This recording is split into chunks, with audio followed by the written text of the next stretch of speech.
2024 లేదా 25లో డిగ్రీ లేదా బీటెక్ చదివారా? సాఫ్ట్‌వేర్ జాబ్ కోసం ఎదురు చూస్తున్నారా? అయితే కోడ్ జ్ఞాన్ 100 డేస్ కోర్సులో చేరండి. జాబ్ సాధించండి. పెళ్ళి అయిన తర్వాత దాంతో పాటు కట్నం ఇచ్చి ఆడపిల్లకి మెట్టింట్లోకి పంపించేసిన తర్వాత ఆడపిల్లకి ఆస్తి మీద హక్కు ఉంటుందా? ఇది ఉంటుంది. ఆ! ఇది జరిగేటువంటి గొడవ. అంటే రెగ్యులర్‌గా ప్రతి ఇంట్లో చూసేటువంటి గొడవ.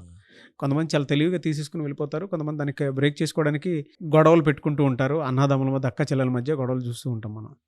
కరెక్ట్. అసలు చట్టాలు ఏం చెప్తున్నాయి? అసలు ఇది ఎందుకు స్టార్ట్ అవుతుంది? ఎక్కడ క్లారిటీ తెచ్చుకోవాల్సినటువంటి అవసరం ఉంది? నాగరాజు గారు చాలామంది అనుకుంటారు ఈ క్వశ్చన్‌కి ఇది ఉంటుంది గదా! అని చాలామంది చూసేవాళ్ళు అనుకుంటూ ఉంటారు. ఇప్పటికీ ఇంకా సిటీలో పెరిగే అమ్మాయిలకు కూడా తెలియని విషయం ఏంటి అంటే, వాళ్ళకి వాళ్ళ నాన్నగారి ఆస్తిలో, లేకపోతే వాళ్ళ అమ్మగారు సంపాదించిన ఆస్తిలో హక్కుంటుంది అన్న విషయం ఇప్పటికీ వాళ్ళకి ఇంకా తెలీదు. రూరల్ ఏరియాస్‌లో తెలీదు. హైలీ క్వాలిఫైడ్ అర్బన్ ఏరియాస్‌లో కూడా కొంతమందికి ఇంకా తెలీదు. హిందూ సక్సెషన్ యాక్ట్‌లో 2005లో ఒక అమెండ్మెంట్ అయిందండి. ఆడపిల్ల అయినా, మగ పిల్లవాడైనా తల్లిదండ్రులకి ఒకటే ఆస్తిలో సమాన హక్కు ఉంటుంది అన్నది ఆ అమెండ్మెంట్లో చేశారు.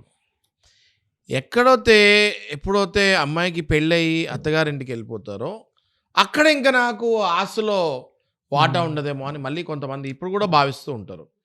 మీరు పెళ్ళి అయ్యి వెళ్ళిపోయిన తర్వాత కూడా మీకు ఆ ఆస్తిలో సమాన హక్కు ఉంటుంది. ఇప్పుడు కొంతమంది అమ్మాయిలు ఏమంటారంటే, మాకు మా వాటా కట్నం రూపంలో ఇచ్చేసారండి, ఇంకా మీకేం రాదంటున్నారు మా అన్నదమ్ములు. మరి కట్నం రూపంలో ఇచ్చేసారు కదా, ఒక వాటా ఇచ్చినట్టే కదండి. కానీ మా నాన్నగారి దగ్గర ఉన్న ఆస్తి 100,00,00,000 అయిపోయింది. ఆయన నాకు కట్నం రూపంలో 20,00,000 30,00,000 అప్పట్లో ఇచ్చారు ఒక 20 ఏళ్ల క్రితం. ఇప్పుడు ఆ ఆస్తి విలువ 100,00,00,000కి వెళ్ళిపోయింది. మా నాన్నగారు కూడా పోయారు అప్పటికి. మరి ఇప్పుడు ఎట్లా అండి? ఇప్పుడిప్పుడు తెలుస్తుంది అని అడగటం జరుగుతుంది. వాళ్ళు ఖచ్చితంగా నాగరాజు గారు కోర్టుకెళ్ళొచ్చు. Partition suit ఎళ్ళొచ్చు. వాళ్ళకి రావాల్సింది చట్ట ప్రకారంగా వాళ్ళు కోర్ట్‌లో జడ్జి గారి ద్వారా తీసుకోవచ్చు. చాలామంది ఏమనుకుంటారంటే పుట్టింటికెళ్ళిన తర్వాత ఇదిగో ఇచ్చారు కదా ఆస్తి, అన్నదమ్ములు కూడా చాలా నీట్‌గా చెప్పేస్తారు. నీ ఆస్తి ఇచ్చేసాము. ఈ రూపంలో ఇచ్చాము. అప్పుడు నాన్నగారు బతుకున్నారు గదా, అప్పుడు అమ్మకూడదు అనేసి ఈ రూపంలో ఇచ్చాము అంటారు. సరే ఇచ్చారు. సరే కరెక్టే. మరి ఇప్పుడు మీ నాన్నగారు సంపాదించిన ఆస్తి 100,00,00,000 ఉండి మీరు 10,00,000 ఇస్తే సరిపోతుందా? సరిపోదు గదా! ఇప్పుడు మీ మాట ప్రకారమే మీరు చెప్పినట్లే నాన్నగారు పోయిన తర్వాత మరి ఆ 30,00,00,000 ఆమెకు రావాలి కదా! వాటా ముగ్గురు పిల్లలుంటే. అదే అడుగుతున్నారు వీళ్ళు. కానీ వాళ్ళేం చెప్తారంటే మీకు కట్నం రూపంలో ఇచ్చేసామమ్మా మాదయిపోయిందని చేతులు కడిగేసుకుంటారు. అక్కడ అమ్మాయిలందరికీ, ఆడవాళ్ళందరికీ నేను చెప్పేది ఏంటి అంటే, ఖచ్చితంగా మీరు పార్టిషన్ సూట్‌కెళ్ళాలి. మీ ప్రాపర్టీని మీరు క్లెయిమ్ చేసుకునే హక్కు మీకుంటుంది. ఓకే.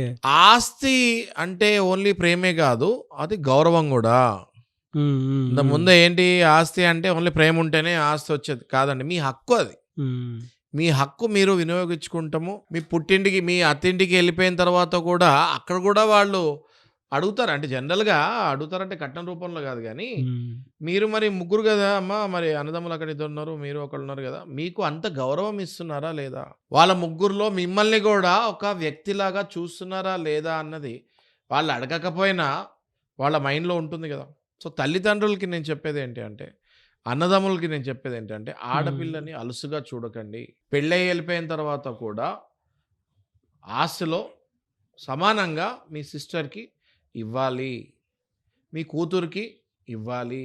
ఇంకా ఇప్పటికి కూడా పెళ్ళైన తర్వాత మా పిల్ల కాదు, ఆడపిల్ల అయిపోయింది. ఆడపిల్ల అక్కడ పిల్ల, ఆడపిల్ల అయిపోయింది అనుకుంటారు.